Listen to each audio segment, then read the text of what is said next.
Boa noite. Boa noite. Nova pesquisa Datafolha para governador de São Paulo revela empate técnico entre os candidatos João Dória, do PSDB, com 26%, e Paulo Scaff, do MDB, com 22%. Há 3 dias da eleição, candidatos percorrem o estado em campanha por mais votos. Ministério Público pede a condenação de Lula no caso do Instituto e do apartamento. Procuradores também querem que o ex-presidente pague 75 milhões de reais. Tribunal Regional libera novos detalhes da delação premiada de Palocci. Advogados afirmam que o ex-ministro tem provas de todas as acusações que faz. Justiça aceita a denúncia e o homem que deu a facada em Bolsonaro torna-se réu. Ele foi enquadrado na Lei de Segurança Nacional com pena máxima de 20 anos de prisão. Em sessão solene, o Supremo homenageia os 30 anos da Constituição Federal. Dias Toffoli, Temer e Raquel Dodge exaltam a democracia. Chefes do Legislativo não compareceram. A produção de veículos no Brasil caiu 23% em setembro. O principal motivo foi a crise na Argentina, que derrubou as exportações. O Jornal da Gazeta está no ar.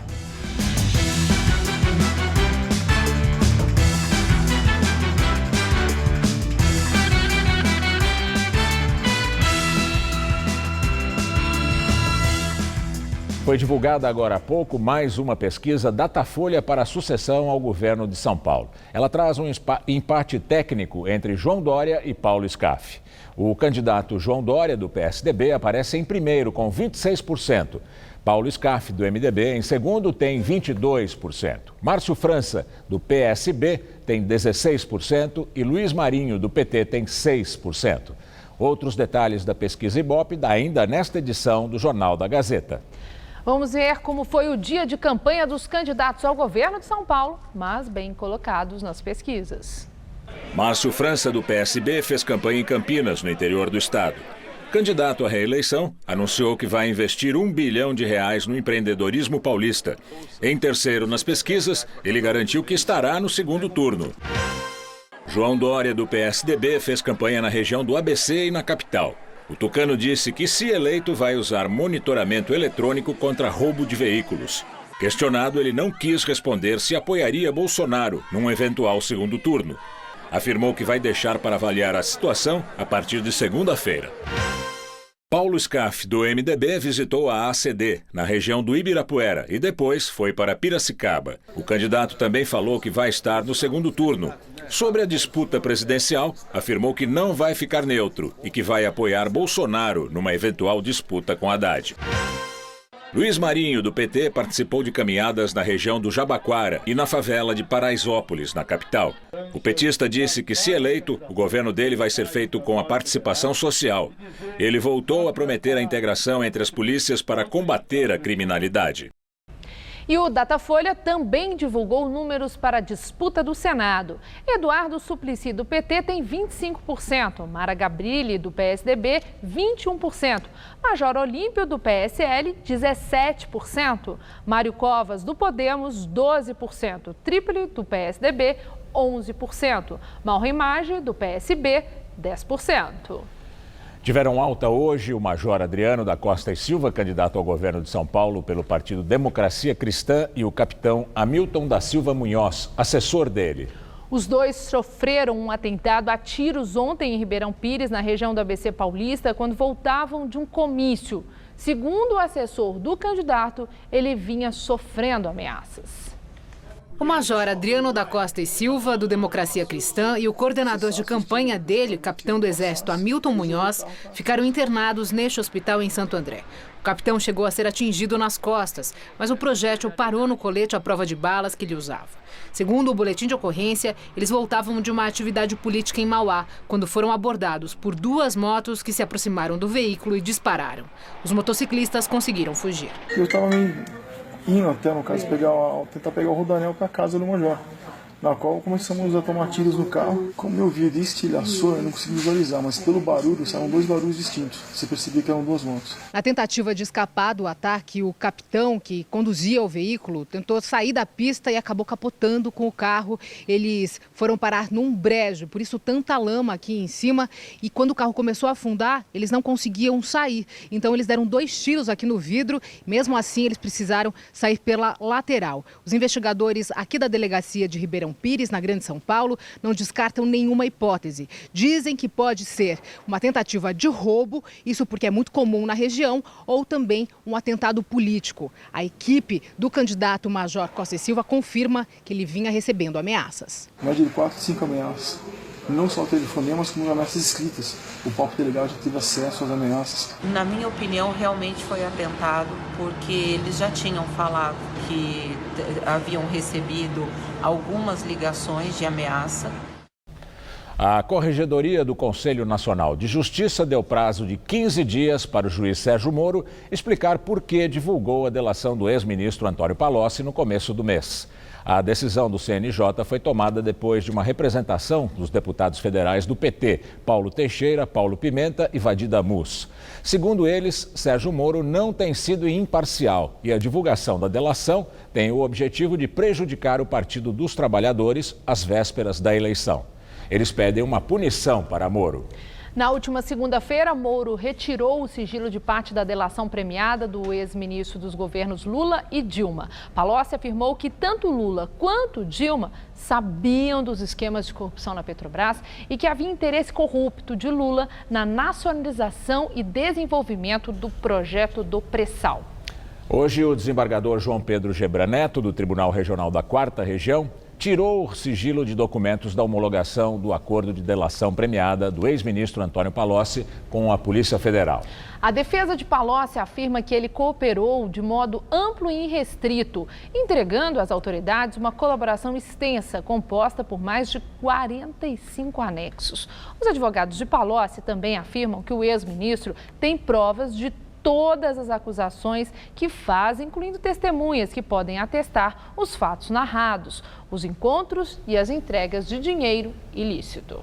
Há 3 dias da eleição, o Ministério Público Federal pediu a condenação do ex-presidente Lula, que já está preso, em outra ação penal. Segundo a Lava Jato, no inquérito que apura desvios para a construção da sede do Instituto Lula, o ex-presidente teria recebido 12,5 milhões de reais em propinas da Odebrecht.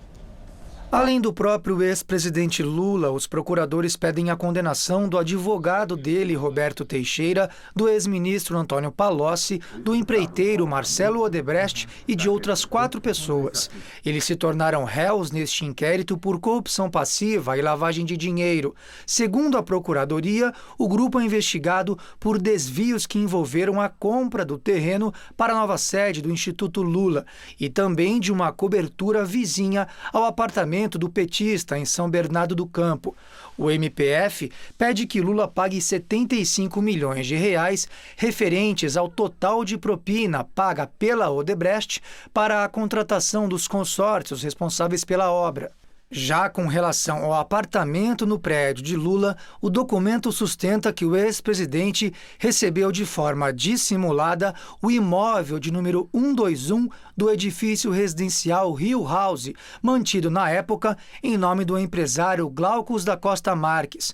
Costa Marques é primo do pecuarista José Carlos Bunlai, amigo pessoal de Lula, já condenado na Lava Jato. As alegações finais do Ministério Público somam 408 páginas. O documento dedica 86 delas só para descrever a atuação de Lula no esquema quando ele ainda era presidente. Em um dos trechos, os procuradores alegam que o petista foi o principal responsável pelo loteamento de cargos na Petrobras, com a finalidade, segundo a Procuradoria, de arrecadar propina e de manter os responsáveis no poder. Em outro trecho, o MPF relata que as provas coletadas na Operação Lava Jato mostraram que as diretorias da empresa estavam divididas notadamente entre o próprio PT, o PP e o então PMDB. As legendas, segundo a denúncia, também se beneficiaram dos valores ilícitos do esquema criminoso. A defesa do ex-presidente entrou com recurso no Superior Tribunal de Justiça pedindo a suspensão do processo. O caso está na fase final de alegações, quando defesa e acusação apresentam os últimos argumentos no caso. Depois, o juiz Sérgio Moro pode dar a sentença a qualquer momento. Os advogados do petista negam que ele tenha recebido qualquer recurso ilícito. Desde abril, Lula está preso na sede da Polícia Federal em Curitiba, no Paraná. Ele foi condenado em segunda instância a 12 anos e 1 mês de prisão no caso do apartamento triplex em Guarujá, litoral de São Paulo. Além deste caso e o que envolve o terreno do Instituto Lula, o ex-presidente responde a outros 6 processos na Justiça. A direção do Instituto Lula diz que o prédio funciona no mesmo sobrado desde 1991 e destaca que estão pedindo a condenação do ex-presidente por uma propina que ele não recebeu, que jamais foi pedida ou entregue. A defesa de Marcelo Odebrecht afirma que o reconhecimento do próprio Ministério Público Federal em relação à efetividade de seu acordo de colaboração garante seu compromisso com a verdade real dos fatos. Os demais citados ainda não se manifestaram. Vamos ao comentário de Josias de Souza, direto de Brasília. Ele fala do papel de Lula na eleição. O comitê de campanha do PT passou a ser gerido por uma versão eleitoral da Lei de Murphy. Quando uma coisa pode dar errado numa campanha presidencial, ela dá errado. Quando uma coisa pode dar certo para o principal adversário, ela dá certo. Nos últimos dias, tudo o que podia dar errado para Fernando Haddad deu errado. Quando o PT celebrava o crescimento relâmpago de Haddad, de 4% para mais de 20% nas pesquisas, a transferência de eleitores de Lula foi atenuada pela transfusão da rejeição do padrinho presidiário para o seu pupilo. No instante em que o PT comemorava o derretimento de Geraldo Alckmin, parte do eleitorado tucano antecipou a migração para o lado de Bolsonaro, que furou a barreira dos 30% na preferência do eleitorado. O PT decidiu abrir fogo contra Bolsonaro e continuar massageando Lula. Aí vem a Lava Jato e pede a condenação de Lula no processo em que ele é acusado de receber 12 milhões de reais em mimos da Odebrecht. Ruim para Haddad, que precisa seduzir o eleitorado de centro. Bom para Bolsonaro, que coleciona votos atacando o PT. Se o segundo turno for a guerra de rejeições esboçada nas pesquisas, é difícil saber se prevalecerá Bolsonaro ou Haddad.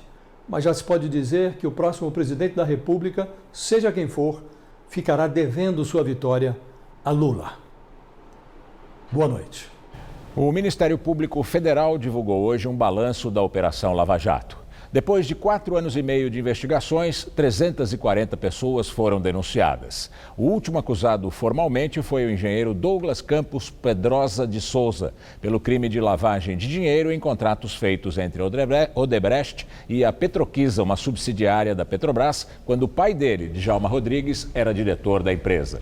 Ainda segundo o balanço, foram protocoladas 82 denúncias, sendo 46 sentenças já proferidas, totalizando 140 pessoas condenadas pela Justiça.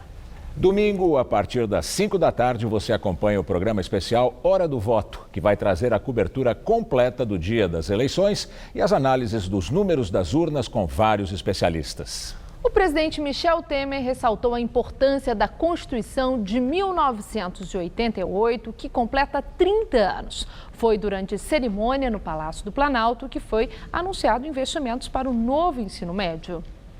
Temer, que na época participou da Assembleia Constituinte como deputado, fez considerações sobre o momento político que o Brasil está vivendo.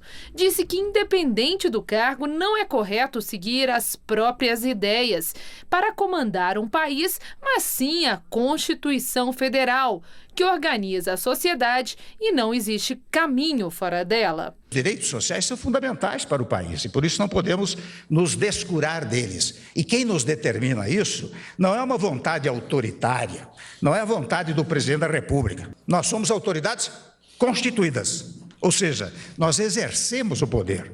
Nós não somos o poder, Porque o único poderoso no nosso sistema que é o povo. O presidente incentivou os brasileiros a votarem no próximo domingo e aceitarem opiniões políticas opostas, porque disso é feita a democracia. E afirmou ainda que temos vocação para a cada 15 anos ou 30 anos acharmos que estamos vivendo uma crise constitucional. Um dos resultados máximos da Constituição de 88 é o voto. O voto nada mais é do que uma procuração, ou é exatamente uma procuração que eu dou a alguém para que diga, olha, administre aqui, porque eu não posso fazê-lo diretamente, ainda não estou numa democracia grega, então eu preciso de representantes. Em comemoração ao aniversário da Constituição Federal, o STF realizou uma sessão que teve o ministro Marco Aurélio Mello como representante. Ele classificou como retrocesso o entendimento da Corte que permite a execução provisória da pena após condenação em segunda instância e ressaltou a intenção especial que o tribunal dá à liberdade de imprensa e expressão, assegurados na Constituição. Os direitos fundamentais são a parte mais importante do projeto constitucional de 1988, envolvidos os valores liberdade, igualdade e dignidade. A concretização desses direitos tem sido a principal missão do Supremo. Adélio Bispo de Oliveira, agressor do candidato à presidência Jair Bolsonaro, do PSL, agora é réu e vai responder a processo por atentado pessoal por inconformismo político. A decisão da Terceira Vara Federal de Juiz de Fora, em Minas Gerais. O crime de atentado pessoal por inconformismo político está previsto na Lei de Segurança Nacional. Na decisão, o juiz citou documentos encontrados com Adélio Bispo que reforçariam o engajamento político dele com partidos e organizações afinados com a ideologia política de esquerda e, portanto, oposta àquela sustentada pelo candidato Jair Bolsonaro. Se for condenado, Adélio pode pegar pena de 3 a 10 anos de reclusão, aumentada até o dobro em razão da lesão corporal grave. Adélio deu uma facada no candidato do PSL durante ato de campanha na cidade mineira. Nesta semana, a defesa do agressor protocolou na Terceira Vara Federal o resultado do exame particular que apontou transtorno delirante grave para solicitar um novo pedido de avaliação de sanidade mental. Mas, por enquanto, o juiz responsável ainda não avaliou o caso. Um professor foi preso em flagrante ontem em Campo Grande, no Mato Grosso do Sul, por compra de votos para a campanha do candidato ao Senado, Delcídio do Amaral, do PTC. Com o professor foi apreendida uma lista de eleitores que já haviam recebido dinheiro pela adesivagem e compromisso de voto no ex-senador. O professor reconheceu que prestava serviço para a campanha de Delcídio. A assessoria do candidato negou a compra de votos. Delcídio foi cassado em maio de 2016 por quebra de decoro. Na época, ele era acusado de obstruir a investigação da Operação Lava Jato. Em julho deste ano, a Justiça Federal de Brasília absolveu Delcídio. E hoje, baseada nesta absolvição, a primeira instância da Justiça Federal do Mato Grosso do Sul suspendeu os efeitos da cassação do mandato e liberou a candidatura dele ao Senado. Há 3 dias da eleição, muita gente ainda não sabe as atribuições dos cargos de senador, deputado federal e deputado estadual. Nossa equipe conversou com um cientista político para explicar a importância de cada cargo. Há 3 dias da votação, ainda tem gente que se confunde. Vieram até me perguntar se tinha eleição para prefeito também.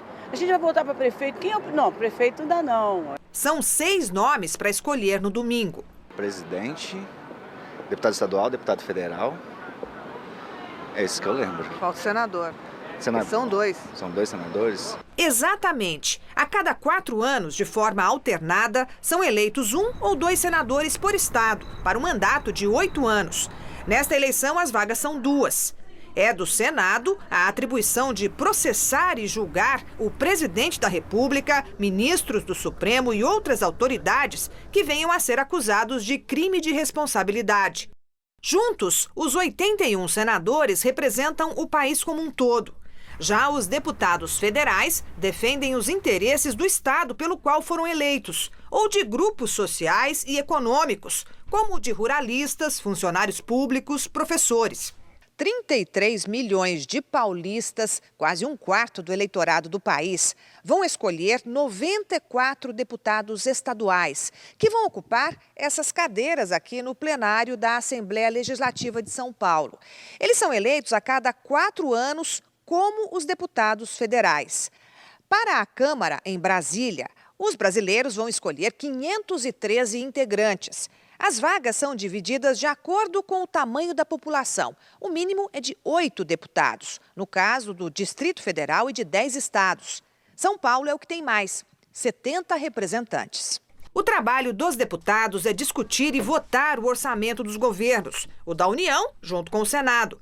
Também criar e alterar leis, além de fiscalizar a aplicação do dinheiro público. Mas muitas vezes não é o que acontece. Quando o presidente, o governador ou o prefeito ganha uma eleição, ele convoca os deputados, os vereadores e diz mais ou menos o seguinte: olha, vocês não me fiscalizem, vocês aprovem o que eu quero e eu colocarei os seus aliados nos cargos em comissão que vocês escolherem. Esse é o chamado toma lá da cá. Você já tem candidato a deputado estadual, federal, senador? Ainda não, vou estudar agora com mais eficiência nesse final de semana. É fundamental prestar atenção no passado desse candidato, como ele tem se comportado ao longo da sua vida. No caso daqueles que são candidatos à reeleição, verificar como foi a atuação desse representante durante o período em que exerceu o mandato. E vamos aos detalhes da nova pesquisa Datafolha para o governo de São Paulo. Segundo o levantamento, há um empate técnico no limite da margem de erro de 2 pontos percentuais entre Scaff do MDB e Dória do PSDB. João Dória, do PSDB, tinha 25% na semana passada e agora subiu 1 ponto, tem 26%. Paulo Scaff, do MDB, tinha 22% e hoje manteve o índice. Márcio França, do PSB, aparecia com 14% e no novo levantamento subiu mais 2 pontos e tem 16%. Luiz Marinho, do PT, tinha 5% e agora subiu 1 ponto, tem 6%. Professora Lisete, do PSOL, aparecia com 2% e hoje tem 3%. Major Costa e Silva, do Democracia Cristã, tinha 3% e agora tem 2%. Rodrigo Tavares, do PRTB, tinha 1% na semana passada e agora tem 2%.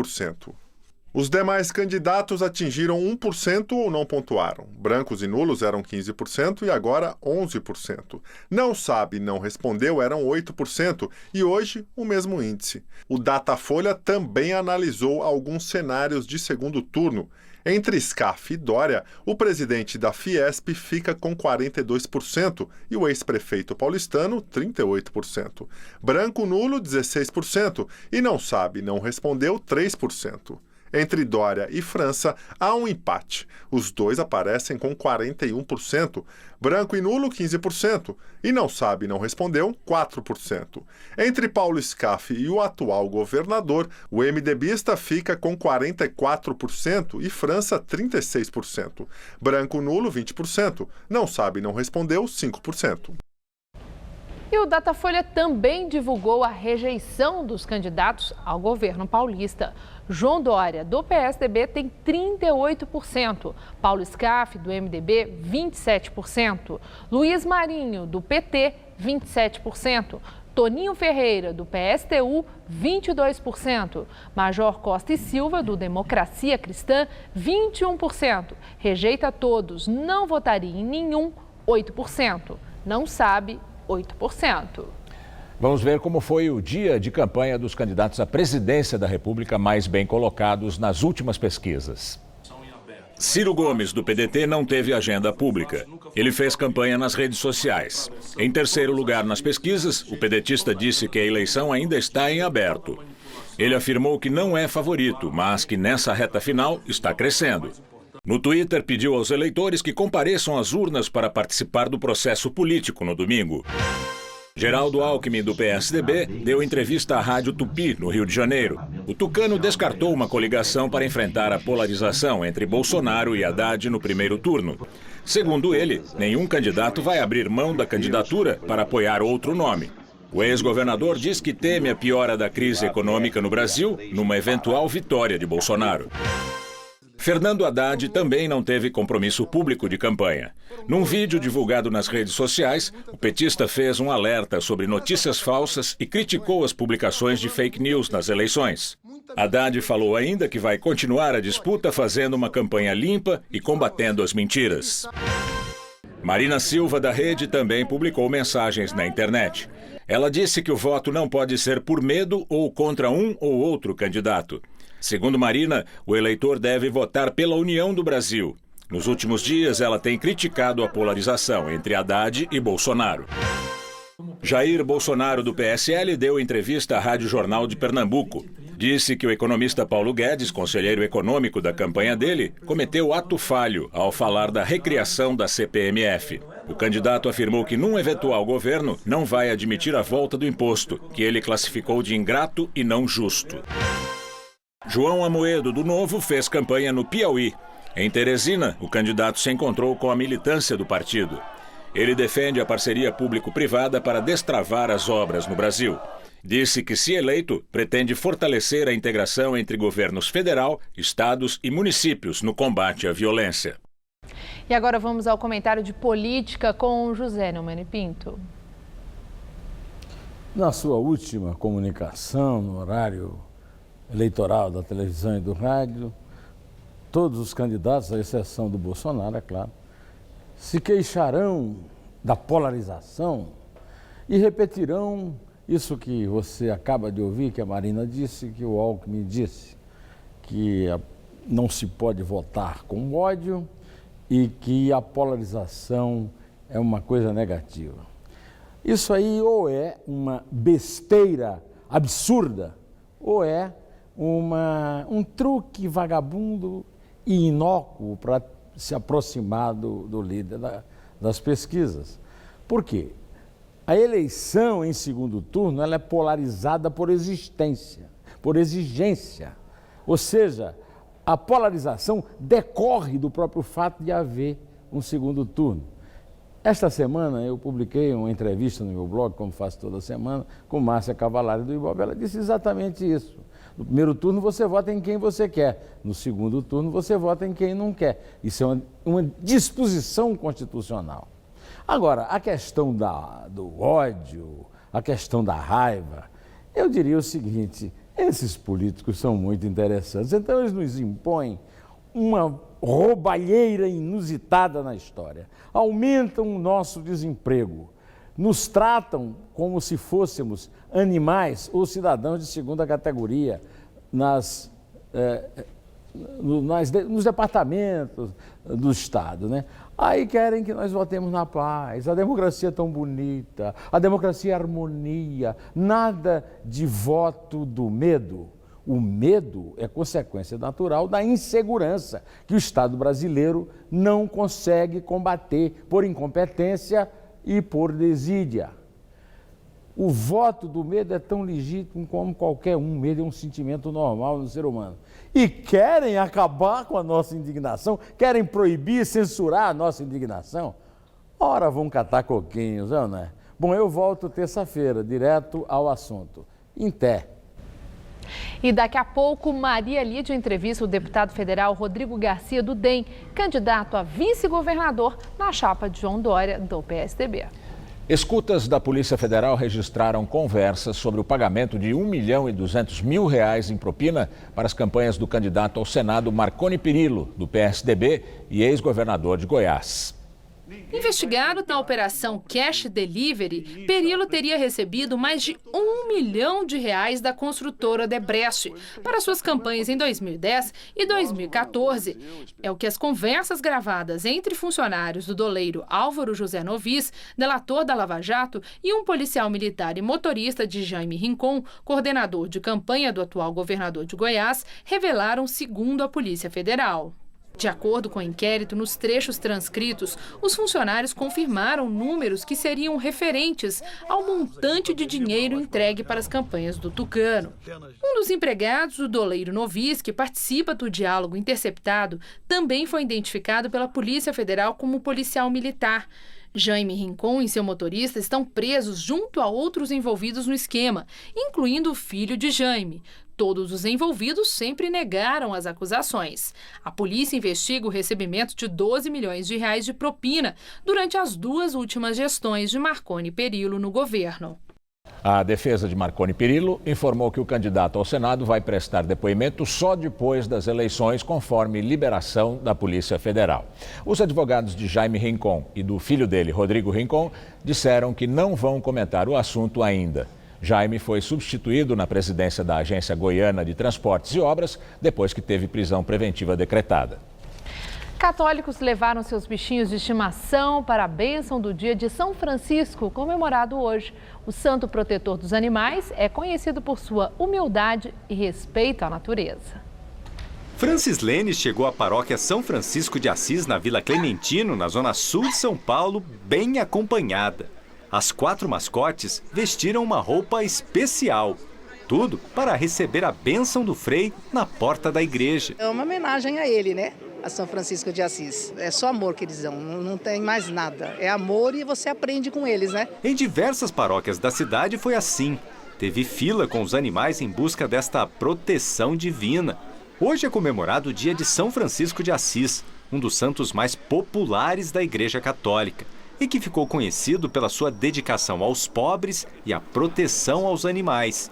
Ele também é considerado padroeiro da ecologia. Ele compôs um cântico chamado O Cântico das Criaturas, que é considerado pelos italianos a poesia mais antiga da literatura italiana, no qual ele louva todas as criaturas criadas, como a água, o sol, a terra, a lua, o vento, o ar, enfim, e os animais. O legado franciscano sempre ensinou que nós estamos sempre numa mesma dependência, né? A data é comemorada pelos católicos com missas durante todo o dia. E os pets são os convidados mais paparicados. Uma festa com direito a pose para fotos e ração abençoada, que pode ser levada para casa. Para os devotos, tem as barraquinhas com muita comida e o tradicional bolo, que vem com uma medalhinha do santo e custa R$ 5,00 o pedaço. No Largo São Francisco, no centro da cidade, as comemorações também viraram tradição. Quem passa a caminho do trabalho aproveita para receber a bênção. Entre os animais, os cachorros também são maioria. E durante as celebrações do dia de São Francisco de Assis, muitas ONGs que cuidam de animais abandonados aproveitam para falar sobre a importância de adotar os bichinhos. E aqui no Lago São Francisco, olha, a gente encontrou o Pierre que está com 1 ano. Ele estava abandonado numa rodovia e tinha sido atropelado. Agora está à espera de um novo dono. É o que a gente espera realmente, que saiam daqui boas adoções. Aproximadamente 600 animais nós temos hoje. Ana encontrou a neguinha na rua e decidiu cuidar dela. Olha, vou falar, viu? Muito amor, muito, traz muita alegria. A gente vem para agradecer, né? Não é só pedir a bênção. A produção de veículos caiu 23,5% em setembro, segundo a Anfávia. A queda ocorreu principalmente por causa da crise econômica na Argentina, maior importadora dos carros brasileiros. Ainda segundo a Anfávia, a indústria já se prepara para um período de queda. Até o fim do ano, a redução das exportações de veículos deve ser de 8,6%. O setor deve mirar no mercado interno e no mexicano para compensar a queda das vendas para a Argentina.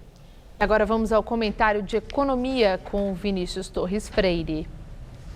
Os brasileiros voltaram a colocar mais dinheiro na caderneta de poupança. Fazia uns 4 anos que não era assim. Em 2015 e 2016, na verdade, saiu muito mais dinheiro do que entrou nas cadernetas. Será que está valendo a pena? Está rendendo? Nem tanto, mas a resposta depende das opções de investimento que cada pessoa tem. Antes de mais nada, quanto está rendendo a poupança ao ano? De um ano para cá, rendeu 4,8%. Quem aplicou R$100 faz 12 meses, tem R$ 104,80 hoje, claro. Bom, a primeira dica para responder essa pergunta é: compare o rendimento com a inflação. Neste mesmo período, a inflação foi de 4,4%. Ou seja, a poupança rendeu só um pouquinho mais que a inflação. 4,8% contra 4,4%. E daí? Daí que sua aplicação praticamente apenas protegeu você contra a perda do valor do dinheiro. Protegeu contra a inflação. Na verdade, o dinheiro que você guardou não rendeu quase nada, não aumentou o seu capital. Por que então tanta gente está voltando para a poupança, em especial agora em 2018?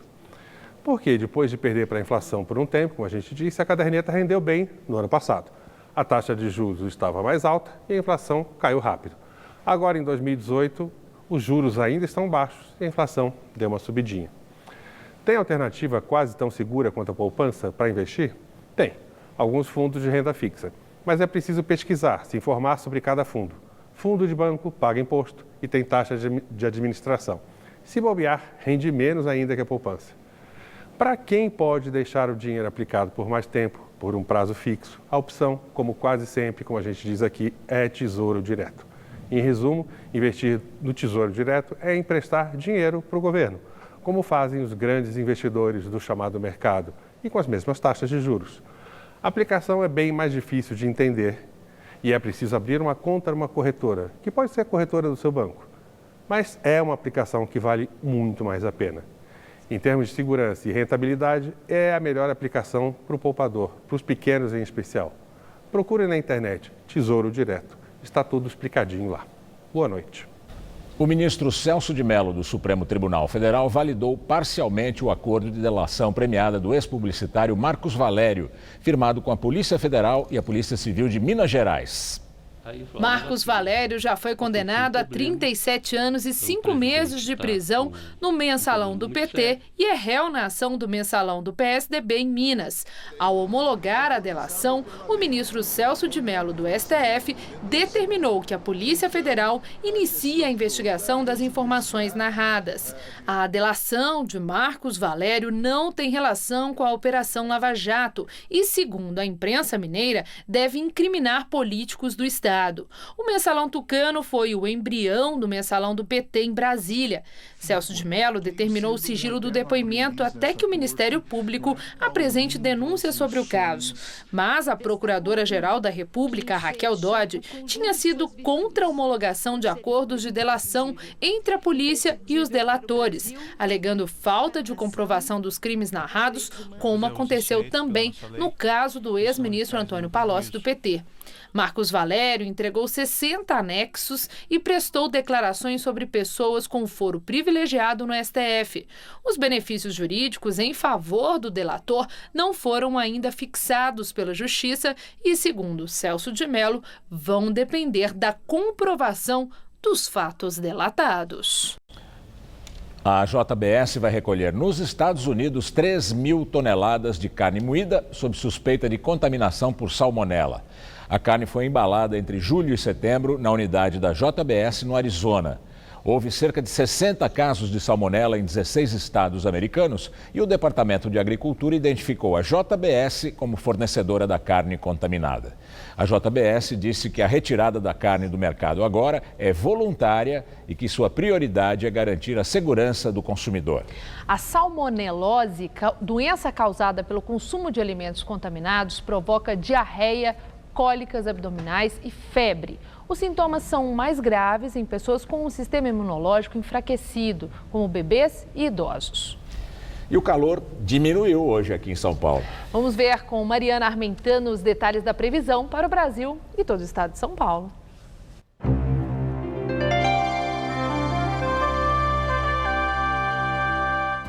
A entrada de um ar polar derruba as temperaturas em todo o centro-sul do Brasil. E a frente fria avança agora sobre o Espírito Santo e deve provocar muita chuva por lá amanhã. Ventos frios e úmidos que sopram do mar ainda provocam chuva leve entre a faixa leste e sul de São Paulo e o Rio de Janeiro. E a temperatura fica baixa. No sul do Brasil, o destaque é a geada prevista para o sul gaúcho e para as áreas de serra.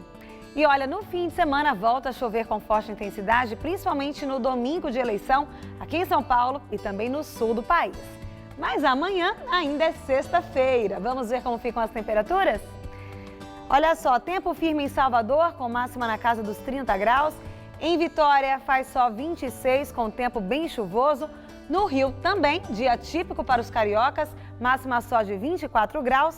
E na capital paranaense, muita nebulosidade e frio. Por lá, termômetros entre 12 e 16 graus apenas. Para São Paulo, calor e tempo firme mesmo, só no interior. Em toda a faixa leste, as temperaturas continuam amenas, com pouquíssimas aberturas de sol e chuvas a qualquer hora. A máxima chega aos 32 graus em Barretos e aos 33 em São José do Rio Preto. Mas na faixa leste, não passa dos 18 graus ali na cidade de São José dos Campos. E vamos sentir friozinho nesses próximos dias também aqui na capital. Olha só. Nessa madrugada, teremos mínima de 14 e máxima amanhã à tarde só de 19 graus, com tempo bem fechado. Aí no sábado não deve fazer mais que 20 graus por aqui, ainda com previsão de chuvas entre algumas aberturas de sol. E o domingo de eleição promete mais chuvas, até com risco de temporais e máxima em torno dos 22 graus. Aqui em São Paulo, uma exposição chamada Bestiário Nordestino exibe dezenas de xilogravuras de artistas nordestinos. Elas estampam a literatura de cordel, que recentemente foi tornada patrimônio cultural imaterial do Brasil. Bestas, feras, as várias caras do diabo, todas figuras assombradas estampadas com uma só técnica, a xilogravura. A xilogravura é a partir da madeira, e essa madeira é encavada, ela vira como se fosse um carimbo. Ela é entintada, colocada um papel sobre ela e ela é pressionada. Assim. Muitos artistas fazem essa impressão com uma colher de pau, por exemplo. Né? A exposição Bestiário Nordestino é o resultado de uma viagem de 2 artistas e pesquisadores ao sertão de Pernambuco, do Ceará e da Paraíba. No caminho, eles foram registrando em vídeos e fotos tudo o que eles encontraram. Fizeram um documentário que ainda não foi lançado e reuniram 41 gravuras de 16 artistas. Desde os mais tradicionais e reconhecidos, como os mestres José Costa Leite, Abraão Batista e J. Borges, até os mais contemporâneos, que misturam a xilogravura tradicional com desenhos que remetem às técnicas dos quadrinhos, do grafite e da cultura pop, como o Padim Yoda, do artista Lourenço Gouveia. A técnica chegou ao Brasil com os europeus e ganhou força especialmente no Nordeste porque era usada para estampar as capas dos cordéis, que são esses livrinhos com histórias rimadas da tradicional cultura popular. Aqui na exposição a gente vai encontrar alguns exemplares desses cordéis com a mesma temática, das criaturas fantásticas. A literatura de cordel acaba de ser reconhecida como Patrimônio Cultural Imaterial do Brasil pelo IPHAN, o Instituto do Patrimônio Histórico e Artístico Nacional. Porque não tem ilustração dentro, é só o texto, né? O texto poético, mas aí nas capas ele tinha mais ou menos. Isso facilitava a venda porque muitos eram analfabetos, né? Então eles compravam pela capa. Ele via, essa história deve ser legal, porque tem uma mulher que botou chifres no demônio. Então eles levavam para alguém ler em casa para eles, né? A exposição abre ao público amanhã e fica em cartaz até o dia 25 de novembro no Complexo Cultural Funarte, que fica na Alameda Nortman, 1058, em Campos Elíseos. A entrada é franca.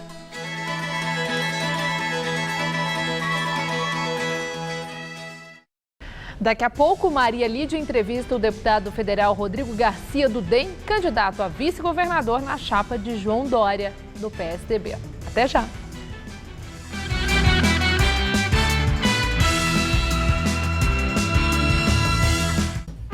Bom, fiscal da vida alheia, palpiteiro de assuntos diversos, leve e traz. O mundo está cheio de fofoqueiros e a gente bate um papo super divertido sobre eles no Todo Seu de hoje.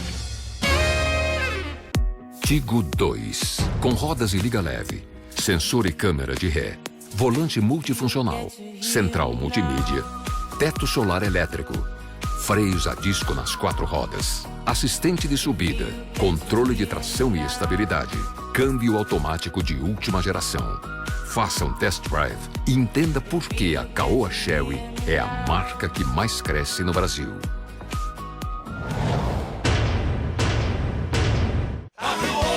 Onde estavam os atuais candidatos a presidente? Todos eles apoiaram esse sistema corrupto, maldito, perverso. Se quer mudar o rumo desse país, eu posso pedir ao povo brasileiro que vote no número 19.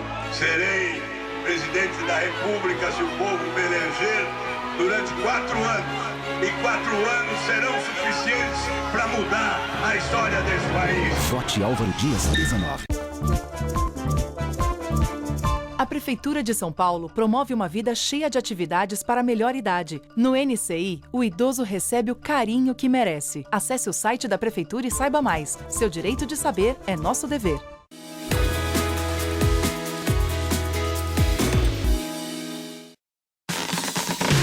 Começou o aniversário Casas Bahia. Todo dia, mais preço baixo pra você. É sua casa na maior festa e com muito desconto. LG K10 Power 32GB por apenas R$ 59,90 mensais. Guarda-roupa Lages, 2 portas, só R$ 39,90 mensais. Smart TV 50 a partir de R$ 139,90 mensais. Lavadora Electrolux 10 kg, só R$ 99 mensais. Aniversário Casas Bahia. Festou na loja, no site e no aplicativo. Chama, chama que o povo quer. Chama, chama que o 13 dá jeito. Chama que é bom. Chama, chama que o povo quer. Chama, chama que o 13 dá jeito. É o Brasil feliz de novo. Vote os deputados do nosso partido. Vote 13. Tá a fim de escrever a sua própria história? Que tal dirigir a sua própria vida? Então corre pra cá, que a sua hora chegou.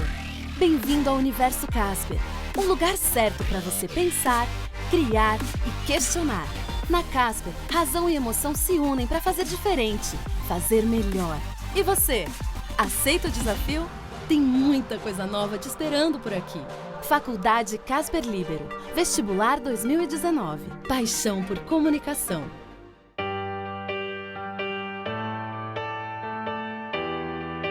Essa noite promete fortes emoções. O que você quer falar pro seu avô? Sempre passa um filme na cabeça, né? Eu tive meu pai, meu tio, que me ensinaram muitas coisas e hoje eu tô dando a oportunidade para que eles possam ser felizes.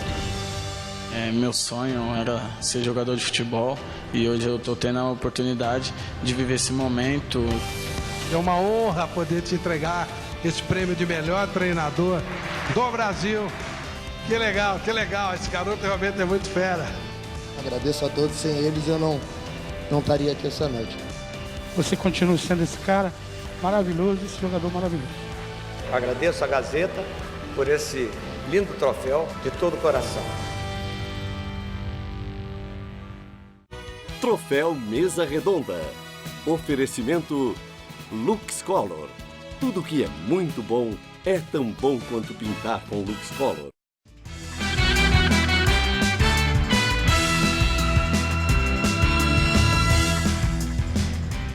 Na entrevista do dia com Maria Lídia Flandoli, a corrida eleitoral 2018 para o governo de São Paulo.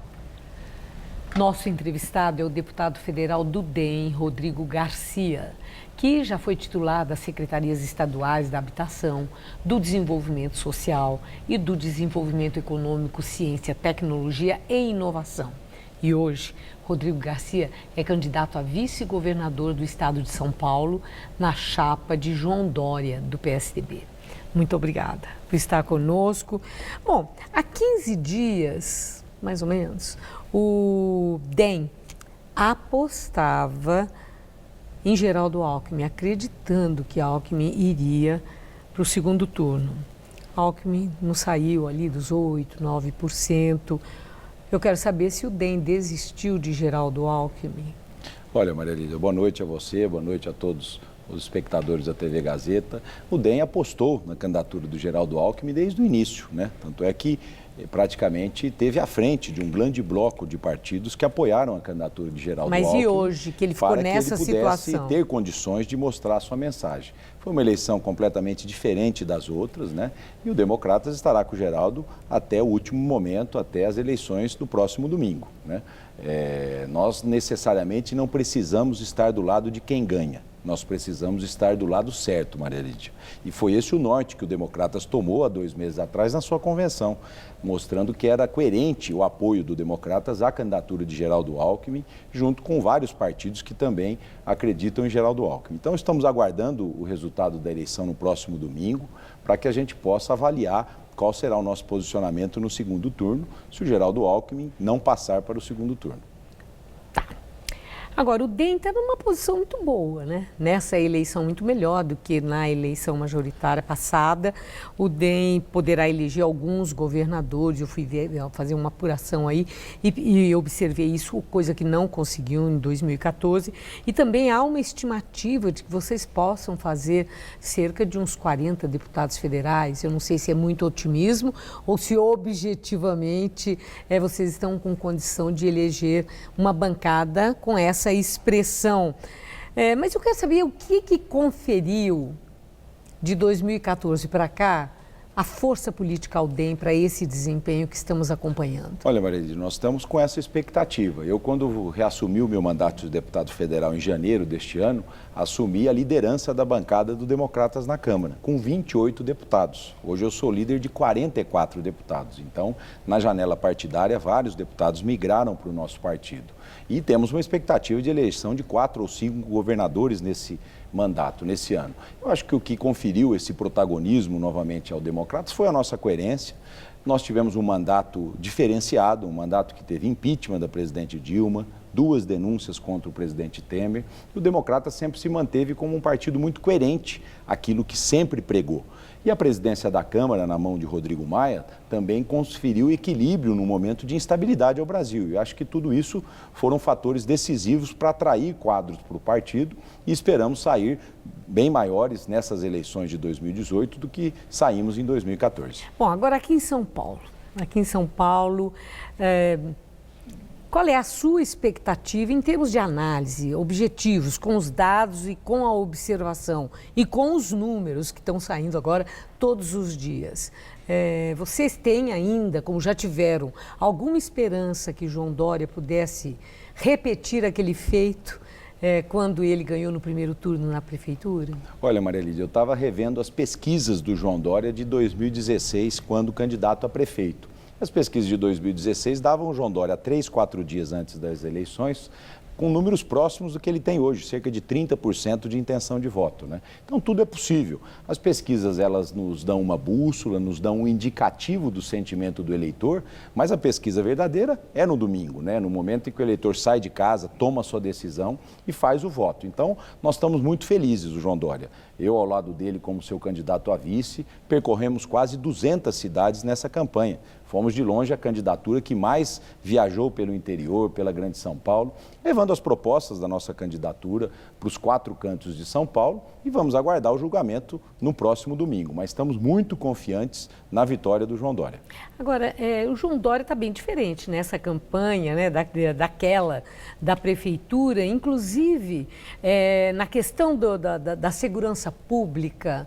Ele subiu o tom, ele endureceu, ele amarrou a cara, franziu o senho, fica até com mais envelhecido, coisa que acho que ele não deve gostar, mas é o que está acontecendo. E falou que a polícia vai atirar para matar, que é um discurso que parece muito mais do Bolsonaro do que de João Dória, considerando a história dele, pessoal e política. Agora, o que eu quero saber é o seguinte, vocês...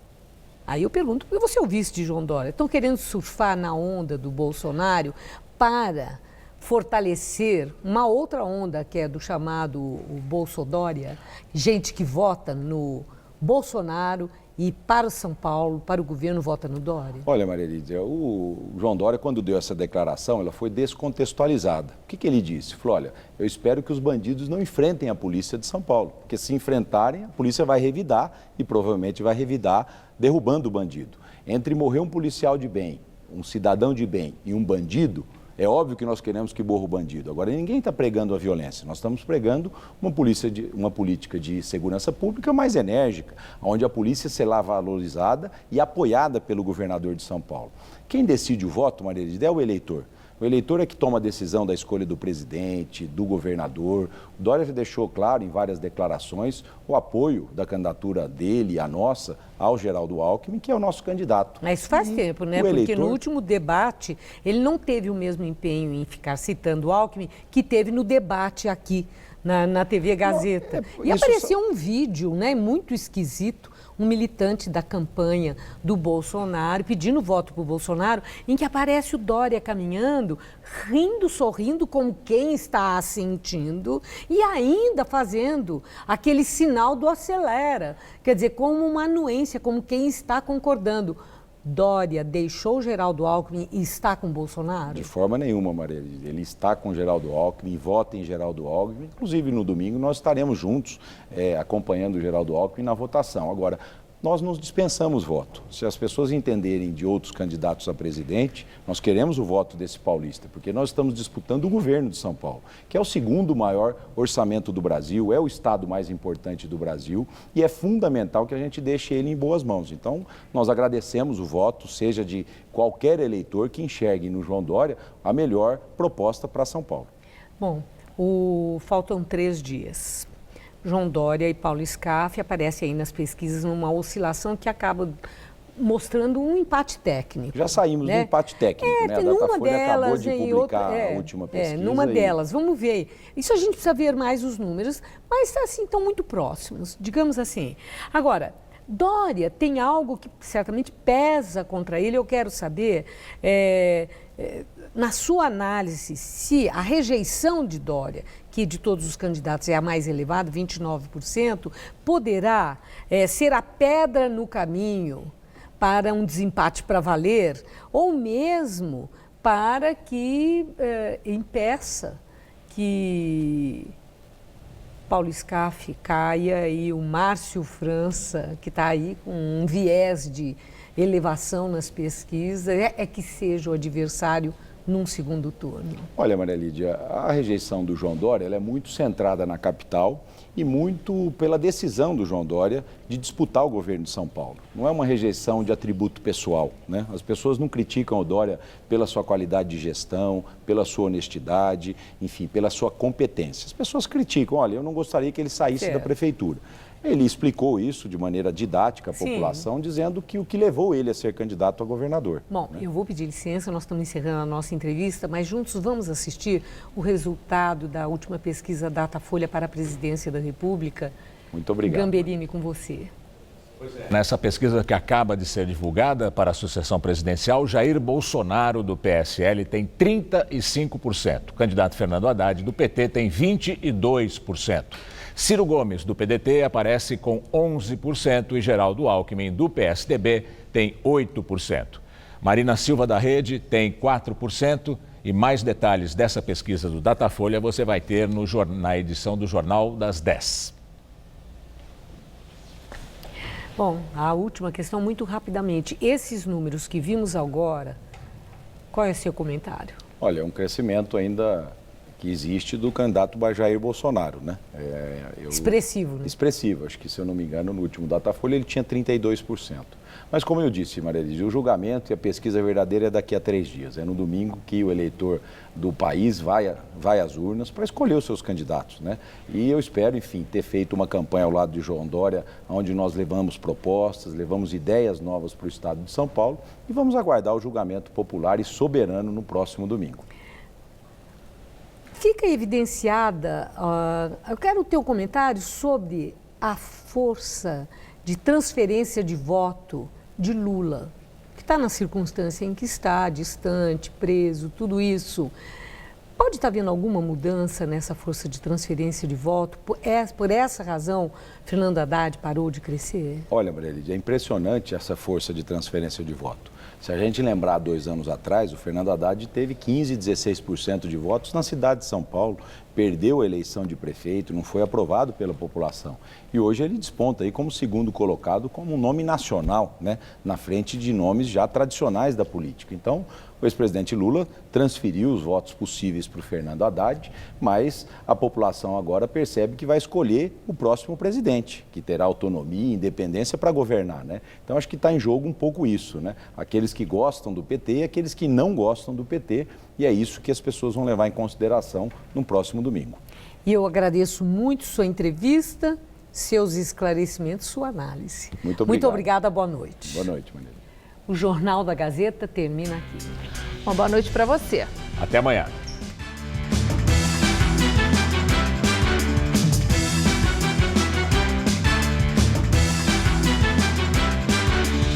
neste domingo 5 da tarde, acompanhe em Hora do Voto a cobertura completa das eleições 2018.